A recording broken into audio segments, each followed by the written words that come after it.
mean that. Yo, opening. As you can see, we got somewhat of a special guest here this evening. Who? You know what I'm saying? We have Miss Incredible Krista Hayes. Hey guys. And she's here enjoying herself. She got her hair done today. You know how women are when they get their hair done. Little You know light what I'm work. saying? Something new for the people. You know what I'm saying? It's I This is like. fun. Is it Can you hear yourself? awesome? Yeah, I can definitely hear myself that because the mic is plugged up into the In the computer and the ears? headphones. Yeah, absolutely. I can't hear nothing. Well, that's because you're trying to listen into the left side Hey y'all. of the headphones with me. So hey, Okay, I'm where's gonna my go finish then. line? No, it's okay. You can stay. I can see you having a good time. You're smiling in front of the camera, and that's important. That's really important. This lighting is popping. Like it. Awesome. You look good, babe. Thank you. I appreciate it. Awesome. You look radiant as usual. Thanks. You know. So today, we were just having a really great conversation as she attempts to moonwalk out of the picture here. Um, and as I was going over time, because I love to start this at 9, so I apologize for being late. We were talking about just the esteem of self is what I'm going to call it. You know, the esteem of self, not self-esteem, but the esteem of self. And I thought it was very appropriate that I first Google what esteem meant just to get clarification on it, even for myself, because you know how you know some words, but you really don't know the words. So that's what I kind of felt was going on. I always loved the Cat Williams joke though. Uh, it was on the first Pimp Chronicles one where he was like, she was when he said the girl asked said that he ruined her self esteem. He was like, bitch, it's called self-esteem. It is esteem of your motherfucking self. How did I fuck up the way you feel about you simple bitch? Like, I love that joke. Because, and I said this, and Chris really doesn't believe me. But and maybe as we dig deep into my spirit and soul, maybe we do find something. But I told her that I really don't have any insecurities. And I do want to get into that, but first, let's talk about the esteem of self. So esteem, right? Esteem. The first definition here as a noun, it says respect and admiration, typically for a person. Okay. And as a verb, it means respect and admire. Okay. So when you have self-esteem, it means that you respect and admire yourself, right? That is the esteem of self, when you respect and admire yourself. And there, right in the definition, is why I don't deem myself to have many, if any, insecurities. Because I respect myself. I admire myself. I admire myself for the things that I've been able to overcome or get out of. I am admirable, I guess. I admire myself for the way that I think, in certain situations. But also, just getting deeper into the esteem of self and the this thing about insecurities. Now, granted, I'm not saying that at one time, maybe in life, that I didn't have insecurities, but I'm telling you right now, at 40 years old, I'm hard pressed to find them. That's crazy. You know what I'm saying? What you think? You think it's crazy? I wish I was like that. Well, awesome. You know what will help? Well, hopefully, we'll get to this journey together. Short story about me, guys. And I think I might have mentioned this in my book, Living in a Beautiful Disaster. I know I definitely mentioned it on the song I did with Dre. Was it Talk to Me? I know Mitchell would know. And Mitchell is never on social media anymore. But it doesn't matter. When I was 4 or 5, I used to stutter really bad. Like no, absolutely. Never would have guessed. I had the worst stuttering problem in the world, and high key is genetic, because my dad is a stutterer. My bad, pops. I don't mean to put you out there like that. If you ever see this, I apologize. This is not meant to attack you. This is just about me.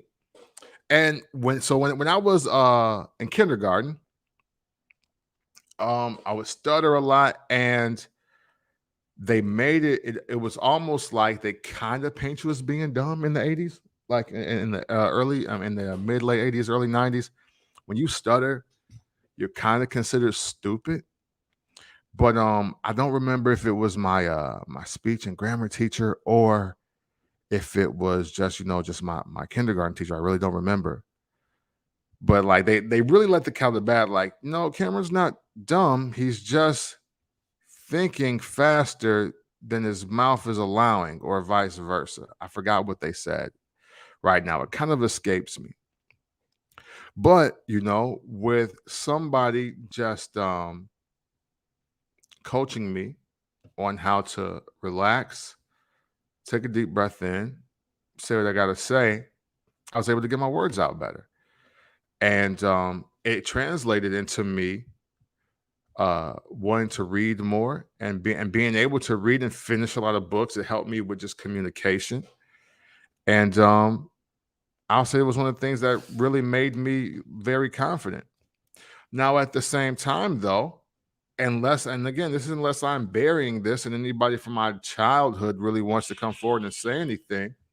Um, I had I don't recall ever being teased for stuttering. So, like, I've never had that moment where I felt like people were making fun of me, or something that was done to kind of make me like feel insecure, I guess. And maybe I'm just very fortunate. Maybe I'm just a very fortunate individual. But then at the same time, I did feel a way when uh, I wasn't able to read the books as fast, or maybe like some of my reading aloud wasn't the greatest, or it was like a lot slower or whatever. But after my speech coach fixed my impediment, then I started like I jumped like 2 grade levels in reading. You know what I'm saying? And that's kind of been my approach to life. Whenever I am faced with an obstacle or I can't do something, I'll figure out a way to get better at it so it don't bother me. Now, what does that have to do with self-esteem, insecurities, and moving forward? Well, let me tell you. It also forced me to be so deep in my individuality that I don't even see other people.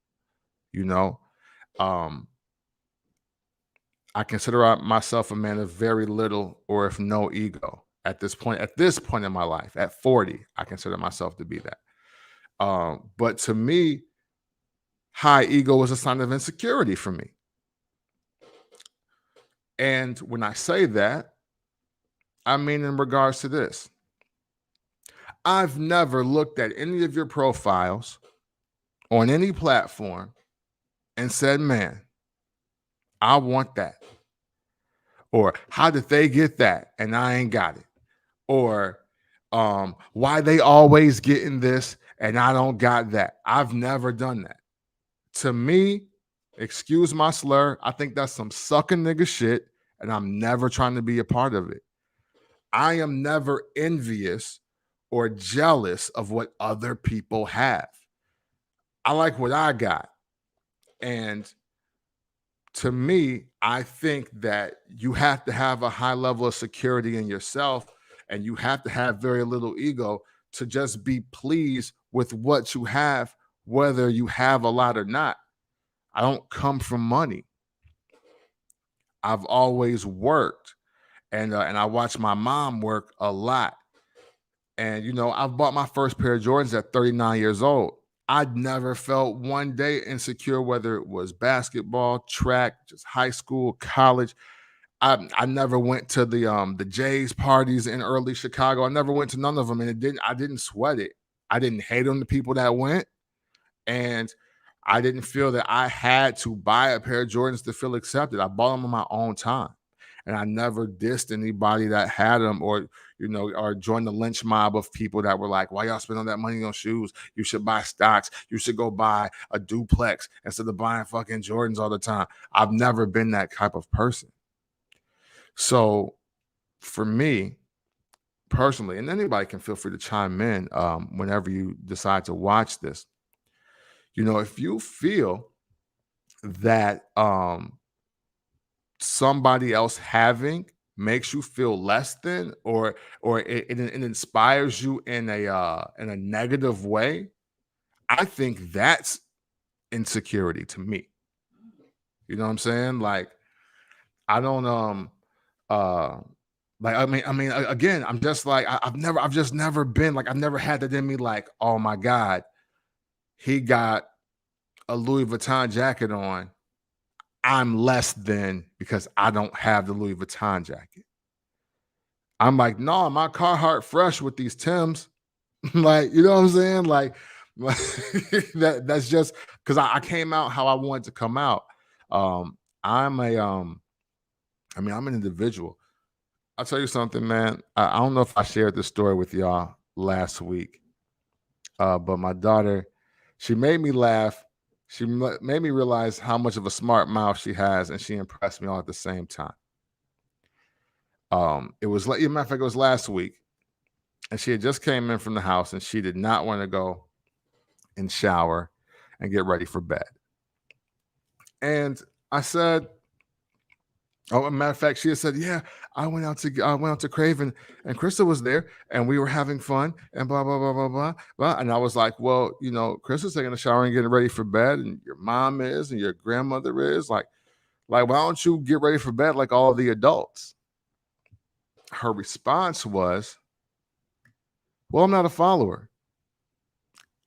I kind of like do my own thing, so because I'm a leader, so I'm just gonna stay up while you guys go to sleep. And I was like, you know what, kid? That was such a good answer. I'm going to let you slide tonight. Because at the end of the day, I love the fact that even if it was something as small as being defiant about when to go to bed, at least she had the concept of like, well, I'm not doing it just because y'all doing it.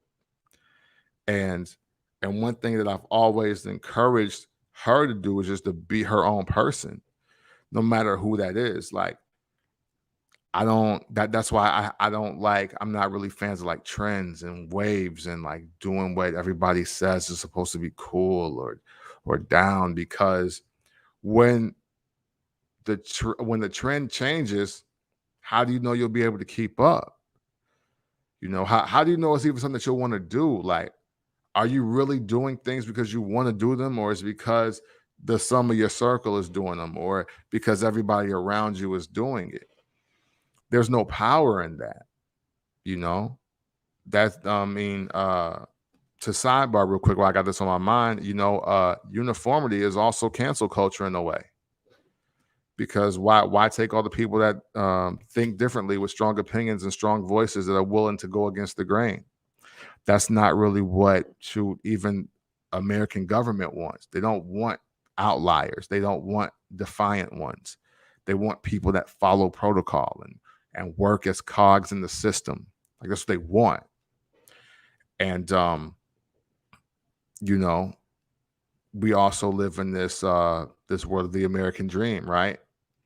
And some of you, and there's a show even on, it's like CNBC, it's American Greed. And it's about the people that, see somebody that has, and they want to take it, or they want to get more than somebody else. I don't really want more than anybody else. I just want what's for me. When I set like my millionaire goals, it's not like I don't ever say, man, I want more money than Jeff Bezos. You know what I'm saying? Or like, I need more money than Jay-Z. I don't do things like that. It's like, nah, you know what? If I was like, a good goal for me is 10,000 a month, and maybe we can increase that to 30,000 a month, and shit, maybe I can make 50,000 a week one day. That has nothing to do with nobody else. Nothing to do with nobody else.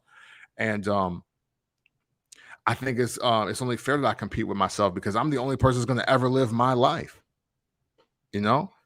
So yeah, no, I don't have time to be insecure about anything, because Literally, nobody's ever going to live my life like me. Like, nobody's going to get a chance to be Cameron Pruitt with my social, to be born to a single parent home in Freeport, Illinois, and figure it out. Like, people will have a similar story, but it won't take place in 1981. It won't take place when the internet is becoming a thing ever again. It won't be in a situation where, just like, even the reality that we know right now, it won't be the same. So what I look like comparing myself to other people and what they got versus what I don't got, and what do I look like making myself feel less than because people that have aspired to get whatever they want got it, and I just don't have it at the moment. What's for you is for you, Dub. You damn right. Exactly. And I think people get that misconstrued too. You know what I'm saying? Like, what's for you is for you, but you got to go after something without the distraction of other people. You know, there's a lot of people are not reaching their goals, and I learned this, and this is also just another element for me just having social media like layoffs and stints, and I've been doing this since 2017.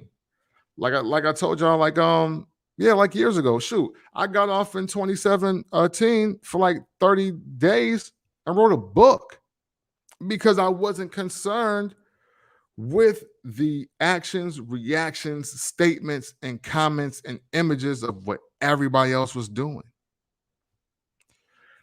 And my productivity is so much higher. I'm able to work and focus more. I make more money when I'm offline. It's just real. And that's how I get what's for me, just like Dub is saying right there. So the esteem of self, question for you. Do you wake up and admire yourself? You know what I'm saying? Do you are you even your role model? Yeah, you dig? Like, do you ever, what's up, Bianca? Do you ever get up and be like, yo, I'm the fucking man, dog? Like, even if I don't do nothing today, like, I'm the man. Like, I can do whatever. Or just you just realize, like, yo, like, I got what I said I was gonna get, whether it's a job, a jacket, a car, house, you know what I'm saying? Whatever it is. Or do you see yourself getting closer to it? Why or why not? Are you talking yourself out the game? I think that should be highlighted as well. You know, and obviously, you know, people may think that you're cocky or arrogant or self-absorbed and whatever, but you know what? To me, that's insecurity too. Why are you labeling my self-esteem? Why are you labeling myself? Why? Like, this is why no matter what albums he put out, I always mess with Kanye West. I mess with the idea of Kanye West, even though I said on Banging on Lunch Tables, our podcast with Jones, that I believe that Kanye West's whole career is based off being anti, and he just picked something to be anti of every single album. I still do admire the premise of where he comes from, which is self-esteem. You know, saying that, hey, my album is a classic, and I'm not waiting for Double XL to tell y'all it is. You know, I think I'm the greatest artist in the world, and I'm not, and y'all not about to wait for me to turn 80 and get a Lifetime Achievement Award for you to hear it. Like, I don't have to die for you to realize that I'm the greatest right now. I don't see anything wrong with that. But some people will see that, and maybe because they don't have that in them to feel that way about themselves, about anything they're doing, so now all of a sudden Kanye West is arrogant. He's cocky. He needs to be taken down a couple notches. It's like, nah, he's just very happy about who he is and what he's accomplished. And you shouldn't be threatened by that. You shouldn't wake up any day of your life and have somebody else's positive thoughts of themselves on your mind. Just shouldn't. Because you're taking yourself off of your own prize. You're taking yourself off your own path. you have no finish line as you do that. So just be aware of that, man. I think it's important that we all sincerely just admire ourselves. Have your role models, have people you aspire to be, have a muse. You know what I'm saying? Like do all those things. Pray to God, be grateful, express gratitude. Like I randomly just thank God for having my vehicle or being in this apartment. Like I haven't even told y'all some of the things that I've done just to eat, live, and breathe in the last 18 months, you know? Because it's not for here for the most part. But the important thing is that I believe in myself and I believe in being greater than my circumstance. And if I'm doing so much self work, I don't have time to worry about how you're working on yourself. Really? Where's my finish line? I'm gonna take some more water here. So deep, babe. Thank you. Thank you. Thank you. And I hope it reaches somebody. You know, we don't have to do this long. We 21 minutes and some change in, man. So it's cool. And we can feel free to, you know, open up for questions or comments or whatever. But I did want to just offer that word to people, man. Like we have so much. G McGee, what up, cuz? I know you feel me. Um, but I really do hope, man, all of you, anybody that can hear this, whenever you decide to hear this, man, admire yourself, man. Social media, and I'm not trying to go all like, Baptist preacher on y'all and say social media is the devil or nothing like that.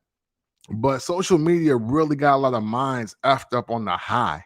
It's not even on the low no more. It's on the high.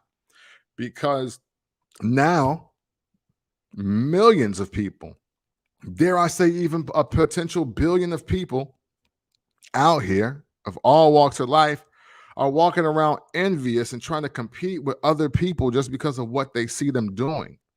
And we're not focusing on ourselves, you know? And that's a problem. That's why we're not really getting that internal happiness. And I can say that now that I have recalibrated my life correctly on how to use this and these platforms, I'm much happier. I'm much happier, and nothing on here was ever really making me happy. And I like to hop on, man, post a little something, shoot the ish with y'all, and maybe stir up your music pots or whatever. I enjoy that. Like that's fun. But then I log completely out. Like I log out. Like I don't just X out. I log out. You know what I'm saying? I don't have the apps on my phone unless I'm trying to watch the stream of my daughter's volleyball game or something like that. Or if I'm asked to like something and I'm out and I gotta download the app because I see the that whole endorphins thing is like super real. Like whoever came up with that definitely was on point because some people are living and dying by the likes, man. Social media is real life for a lot of people, and it's I hope and I mean hell we've seen people kill themselves literally on the internet because they know this is where you go to be acknowledged or loved, hated, whatever. You know what I'm saying? The attention, the attention, man. It's people are so addicted to attention. I'm still trying to be addicted to money in a sense. I don't put money and value over like people. You know what I'm saying? Or I don't value money more than a higher power or anything like that. But if I had to pick my drug of choice on this planet, it's not beer. It's not like any it's not cocaine, it's not heroin for sure, because I hate needles. It's like money, it's success, it's like just being like great, it's being super dope human. Like those are my drugs. That's how I get off. Well, that and porno. Greg, oh yo, I had to learn that. You gotta watch a little bit. I had to learn that too. I used to get mad by not getting the love on my music. Yeah, oh, man, let's talk about that. I felt I deserved on social media. Whole time I'm not even doing music for social media. Right, strictly doing it for myself. Really learned it the hard way. Yes, cuz. Oh my God, I'm glad you said that. I'm so glad you said that because and a lot of me, a big part of me is super glad that when I started recording, like the time I recorded my first song, only Black Planet was out, and you couldn't upload your own music. You know what I'm saying? So like by the time MySpace came, I was kind of like cool. Like I'm kind of like the last lab rats of, man, listen to my new song. It's on my page and you should click on it because I'm super dope, man. And you should just listen to my songs. And but now, man, I watch like for years, especially working in radio, I watch so many artists like, man, y'all be saying y'all fuck with me, but y'all some old pussy ass niggas. I should fire y'all niggas when y'all see y'all for not playing my new record. It's like, whoa, fam, whoa, bruh, who are you doing this for? Like, if it's for me, well then stop. I already have my favorite rapper, and I'm listening to other guys on that piff. If you're doing this for you, it's a different story. But see, that goes to what I'm talking about. I think a lot of the artist inflation that's happening right now is for two reasons. One, because like music, artists, rapping, singing, whatever, is the new, hey, I work at McDonald's. You know what I'm saying? Like it's the new hustle that everybody that's like, especially a teenager get or a 20 something, or it's the new get rich quick scheme. Like I think more people have dropped out of like real estate class and started buying Pro Tools. Like that's how much I think like being a musician or just being an artist has taken precedence in this current era. Also, I think a lot of people are doing it because of the motivation that the artists show you on Instagram. Like, people want Bentleys, they want Phantoms, they want Birkins, they want Louis, they want Gucci, they want bad bitches with plastic bodies. You know what I'm saying? And they want attention, they want admiration, they want cheers, all of that self gratification stuff, and it don't matter if they're not good at it or not. Some people like will just hustle for the admiration. They don't even care about the quality of product they're putting out. And that's a problem too. Because again, man, stop doing stuff because it's the wave, because it's the trend, because you see other people are becoming successful. Use that to be a success yourself. You know what I mean? Unless you really want to, unless you really got a passion for doing it. I'm not trying to ish on nobody's dreams. Don't get me wrong. But I it's a difference between wanting to do music because Drake's my favorite artist versus, man, I'm doing music because if Birdman can do that, anybody can do that. You know what I'm saying? It's different. And if you don't know the difference, then you're exactly who I'm talking to. Where's my finish line? 28 minutes, 28 seconds. We are in on this topic of the esteem of self. I want you all to admire yourself, respect yourself, be yourself, self-awareness, be authentic with yourself. Everybody won't be able to handle it, and that's okay. They're not meant to. The people that are meant to be around you will take you as you are, and you can only make room for them. Stop forcing people in your life. Stop including yourself in crowds that really don't mess with you. You dig? A lot of you are keeping a lot of false friends because you think it's getting you somewhere. I never do phony homies.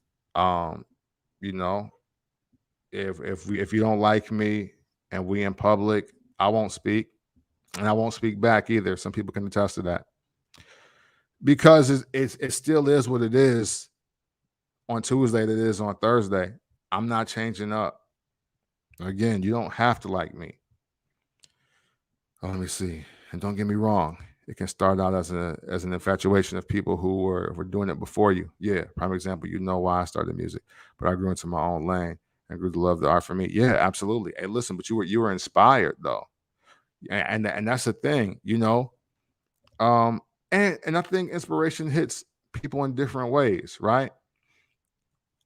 I like I'm inspired by Michael Jordan, but I never really wanted to play basketball. But like I was inspired by just like his winning, like win at all costs, do whatever it takes to win, pull your team up. You know what I'm saying? Do everything that you have to do to get the W. You know, I admire Mike Tyson. And even though I did want to get into a couple more street fights in my day, and I was unable to, what I did love about Mike Tyson is just like his ferocious approach. He's just very relentless. And like he's just like an unstoppable force, like in his prime.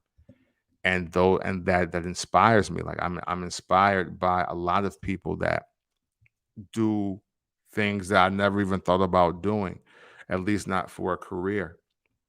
So I totally understand the aspect of being inspired. And you know what? I equate self-esteem and insecurity into that too. Like you ever see you, you know what I don't like? I don't like when people see documentaries or interviews with somebody and they automatically are trying to tell that person they got lucky. You know what I'm saying? Or they just they wouldn't have this without that, or they got this because of this. Unless, I mean, look, if you got a backstory and it's true, that's different. But like for instance, if there's ever a Jay-Z documentary and people are are beginning to talk about how well, he sold drugs and that's how he could afford to do it at first. And I don't want to go to jail. I'm like, well, he didn't want to go either. You know what I'm saying? But he took the risk for that level of reward. Um, when you can find people that can find the negative in your success story, you've already found the people that you never need to be around a day in your life. Because no matter what you do, good or bad, they're going to figure out a way to say, oh man, you didn't,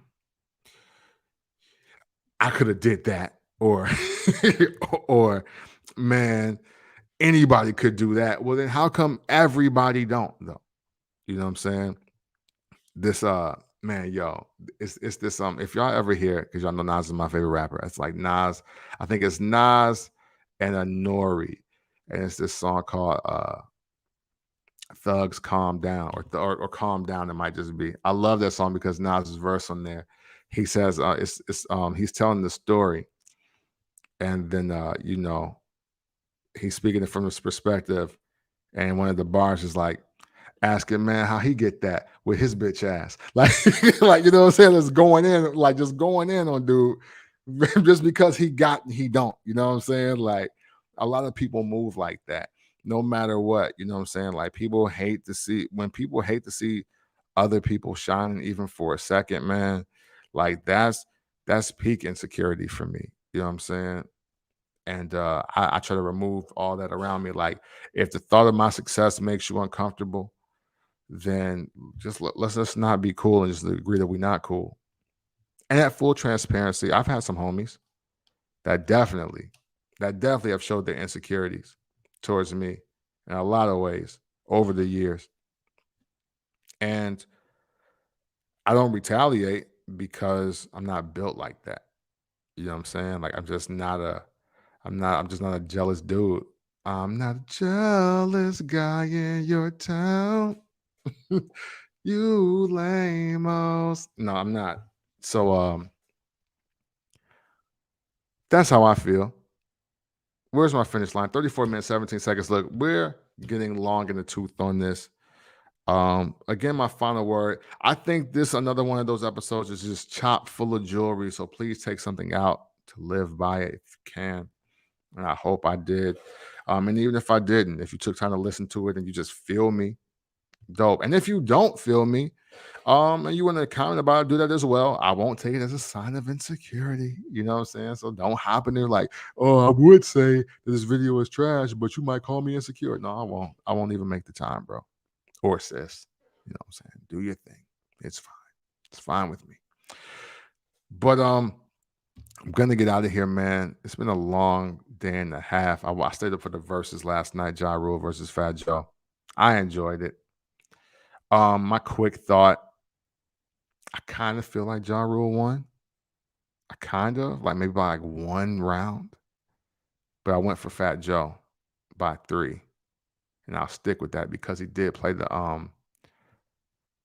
I Shot Your remix, and he did play Don Cartagena off the Don Cartagena album. He didn't play Success. I was mad about that. He didn't play Safe to Say. He didn't play So Much More. I really wanted him to really like clean up with the street club records, and he didn't. But oh well, man. I love Fat Joe. I respect Ja Rule. I wasn't really a fan. I bought one of his albums, but I'm not like a fan like that. But it was a good night for hip hop, man. Good night for New York. I love when New York hip hop shines. Listen, hip hop is in a great space when New York loves itself, man. I just want to say that before I get out of here. Hip hop is in a great space when New York loves itself. Self-esteem in New York. All right. All right, man. Hey, listen, I am out of here. Listen, take some of the jewels from today, but I think I will end you. Oh, you know what? I will leave you with a couple. I think some of these are repeats. You know what I'm saying? Matter of fact, I'll just end you with this one. Sometimes you have to live it to truly understand it. That's the only one I can give you right now. Sometimes you have to live it to truly understand it. And you can apply that in so many different ways. Word. I was like, there's the echo. That's Chris in the background, y'all. But hey, thank you for tuning in. Hey, Brendan, you all good, man. Hey, listen, I'm cutting it short. I really said a lot during this episode, man. Thank you for coming in when you came in. I'm about to end this so you can just check it out from the beginning, man. I appreciate you as always. Cuz I appreciate you. Everybody that tuned in and had offered something, man, I appreciate y'all. And you know it's always love.